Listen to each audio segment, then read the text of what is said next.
Marathon is Bungie's take on an extraction shooter. That's Dr. Lupo's straightforward description, and I couldn't put it better myself. We've seen a ton of footage and influencers are putting out their content, so I thought I'd collect what we know in one simple video to get it all out there and to give you a better idea of what Marathon is. If you want to know my reaction to Marathon so far, I'll just say that I need to play it before making any final call. We're still learning a lot about how the game will play and feel before the September 23rd release. But here's what we do know. What is it? Marathon is a lot like Tarkov. It is an extraction shooter where you want to kill other players or bots, do missions in the open world, loot high-value items from locations, and loot high-value items from the people you've eliminated before exfil. Your loot can be taken into future runs as you grow in power. Who will you play as? There's going to be 6 runners available at launch, but we've seen 4. Glitch, who has 2 main abilities, Amplify,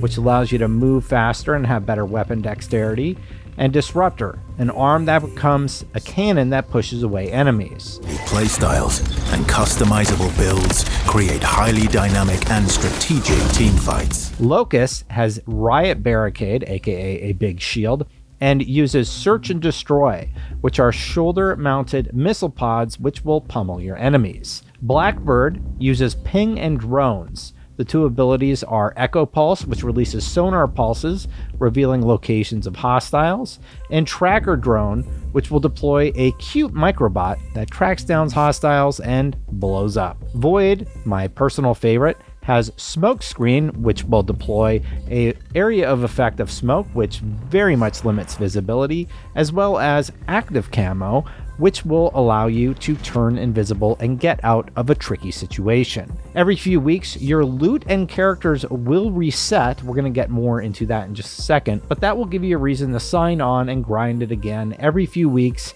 to explore the new content of the new season. Let's talk about character mods though. While your character has unique abilities, you can further mod them with shields, cores, equipment, and implants. One other item you'll of course want to consider is your backpack. On cores, one named Worth the Wait says using a shield charge or patch kit starts the passive regeneration of your shield or health respectively. The Enzyme Suppressants core says that lingering effects from your consumables last longer. Finish the job means that breaking a hostile shield grants you a boost to movement speed. I think these character mods are going to do a lot to make your character feel unique, and we didn't even see implants yet. There's also consumables, which will help you while you're in the field. Yes, there are consumables. They'll heal, they'll remove status effects, and others will scramble your appearance, making you harder to hit and see. There was also self-revive. There's a cardio kick, which will reduce heat buildup, allowing you to run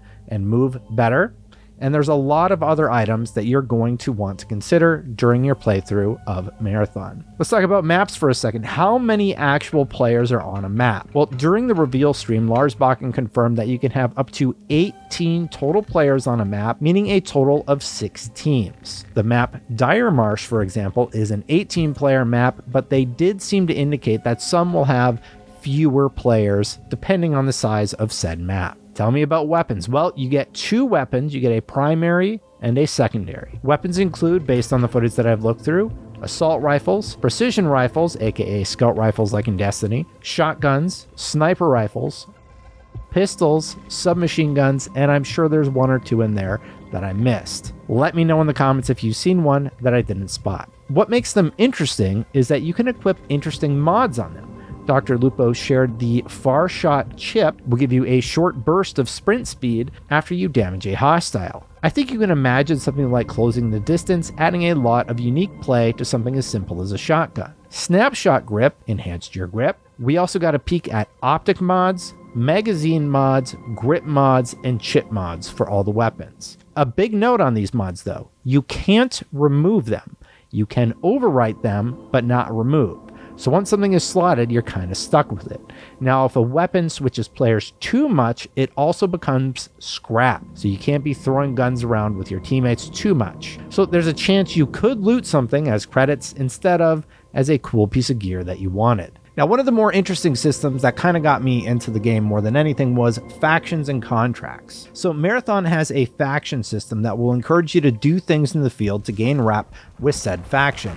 Factions include Cyber Acme, Nuclearic, Traxxas, Mida, Arcane, and Sekaguchi. These unlock rewards you will want. Priority contracts will drive forward story elements of the game, and I love that, because if you're bad at games like I am, you can still earn rewards that tell you more about this world. Unlocking more options with a faction by leveling them up can improve things like backpacks for sale on the black market, or Traxxas will reduce your heat buildup if you level them up. Cyber Acme will help your self-repair speed. You can only do one at a time though, so choose wisely who you pick first. I go for the backpack vendor. There are PvE elements on each map. One of the more exciting elements include high value targets and PvE events that will mean you don't always need to be worried about what other players are doing. Instead, you can do the in-game missions that encourage you to interact with the world. I loved this in Delta Force, and I can't wait to see more about it. Yes, you can of course ping locations that you want to go to, and to keep it fresh, they're going to have dynamic events and variable weather just to keep things interesting. They also have endgame challenges, a ranked play mode, and community events alongside seasonal storytelling. One thing they didn't talk about was the price. Bungie would not confirm a price, stating only that this is a premium title. Now, since they're owned by PlayStation, I imagine this means it would not be a full-price $70 game, but instead something closer to the $40 mark, similar to what they did with, you guessed it, Concord. We do not know how much it'll actually cost, so time will tell on that front, but let me know what you think it'll be in the comments below. Every mission will have an escape, aka exfil moment. When you do plan to exit with all your loot, you will need to exfil.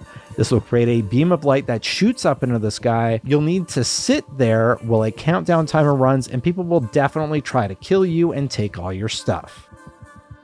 Curious about cosmetics or an in-game shop? I'm sure it's there, and it's assumed it is, but I haven't found anything concrete about there being cosmetics. It is assumed there are cosmetics of some kind, but so far we know you can customize loadouts and such, but no words on your looks.